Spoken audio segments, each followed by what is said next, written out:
Everyone showed up to Baltimore, M&T Bank Stadium, expecting a masterclass performance by Lionel Messi, but DC United had other plans. However, they still won the game 2-1. This is Will with the Ballot Down Post, and this is the recap of Inter Miami visiting Baltimore, Maryland, facing DC United. DC United came into this match making a formation change, pairing Ty Baribo up top with Jackson Hopkins as his pairing mate.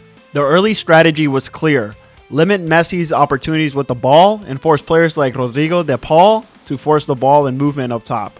And for the first 10 minutes, that strategy actually worked. Messi barely touched the ball. DC had early opportunities that they just couldn't capitalize on. In the third minute, João Pedro started a counterattack and passed the ball to Jackson Hopkins.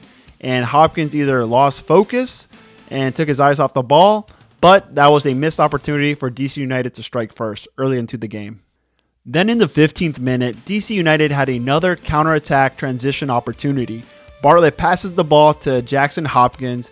Hopkins had either two options: pass the ball to his right, where he had Gabriel Pirani, or take the shot himself.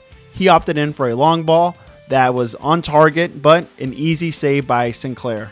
Defensively, however, DC United did make some mistakes. On Miami's opening goal sequence, Bartlett hesitated, didn't decide quick enough, and that cost DC United, resulting in Rodrigo de Paul's first goal of the game.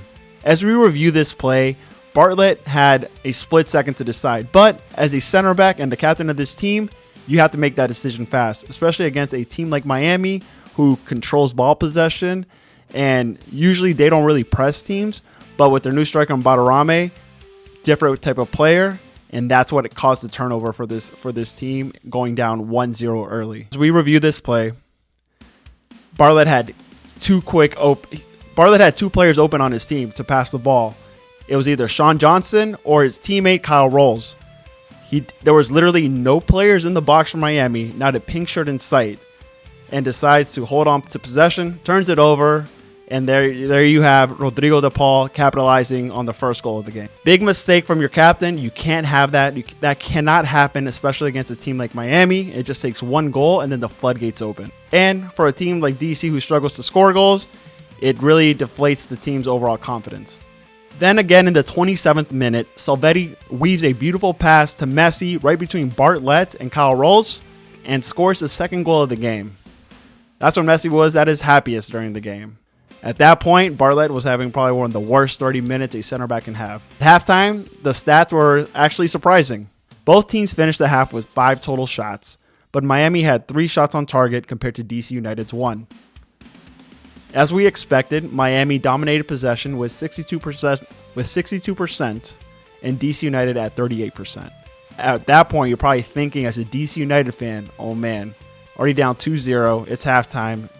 Probably expect another 2 or 4 goals to happen. 15 minutes into the second half, DC United made some changes. In the 60th minute, entered Markovic for Cervania. Luis entered the match for... Who did Luis enter the match for? Luis entered the match for Pirani. And honestly, Luis should have started this game from the get-go, because how flat the team was offensively in the first half completely shift in momentum and change for DC United. And I get it. Rene Weiler wants to be conservative and protective for his new DP, but he's 23 years old. He should have acclimated to this team by now, and no bigger stage than playing against a 72,000 sold out crowd at M&T Bank Stadium against Inter Miami and Lionel Messi. There are DPs that have come to MLS for the first time in their 30s and start from the get-go. At 23 years old, I think especially for this team that lacks the talent, it's a no-brainer to start Luis. The substitutions immediately changed the energy of the game. Messi started seeing even fewer touches, and DC began pushing forward and comfortably. Just 3 minutes after the substitutions, Markovic and Luis almost made an instant impact. Markovic delivered a beautiful ball into the box and found Hopkins. Hopkins then laid it out to Luis, who had to readjust and do a bicycle kick, and attempted a bicycle kick that almost went in. You have to give credit to Matty Palatola, who was exciting in creating transition opportunities throughout the game. I have personally growing more love for Matty Palatola and what he does for this club, and how it is really shown in these first 3 games, the difference he has made. DC just struggled to finish those chances cleanly. In the 74th minute, DC United finally struck gold. DC's goal came exactly how their offense was designed to work, in transition. Noah Allen from Inter Miami threw in the ball. Pelatola intercepted the pass from Segovia, and the ball falls into Peglow's feet. Pello pushes forward immediately and found Hopkins.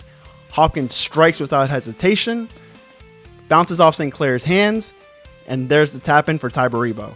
And at that point, the stadium erupted. Miami looked flat, and this was a game where DC United could have taken over and tied it up.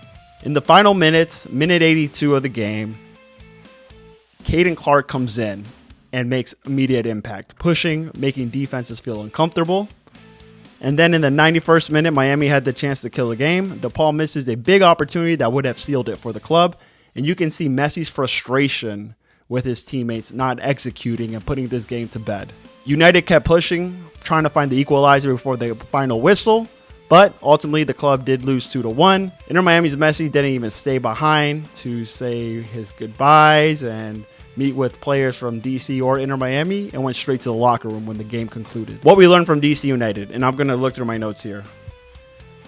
First, the defensive structure can work against a team like Miami, at least in short stretches. For the first 10 minutes, Messi was practically invisible. Second, transition opportunities are there if you stay organized and win the ball in the midfield. And third, Luis needs to play more. His presence immediately changed the attack for this team. Next week, I need to see Renee Wilder pair Baribo and Luis together. But DC also learned they cannot afford defensive hesitations. Against a team with Messi and DePaul, one slow decision can turn into a goal.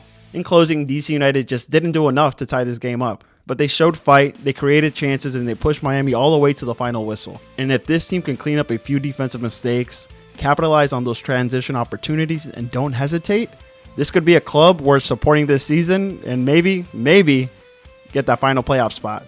This is Will with the Ballot Town Post, keeping you posted.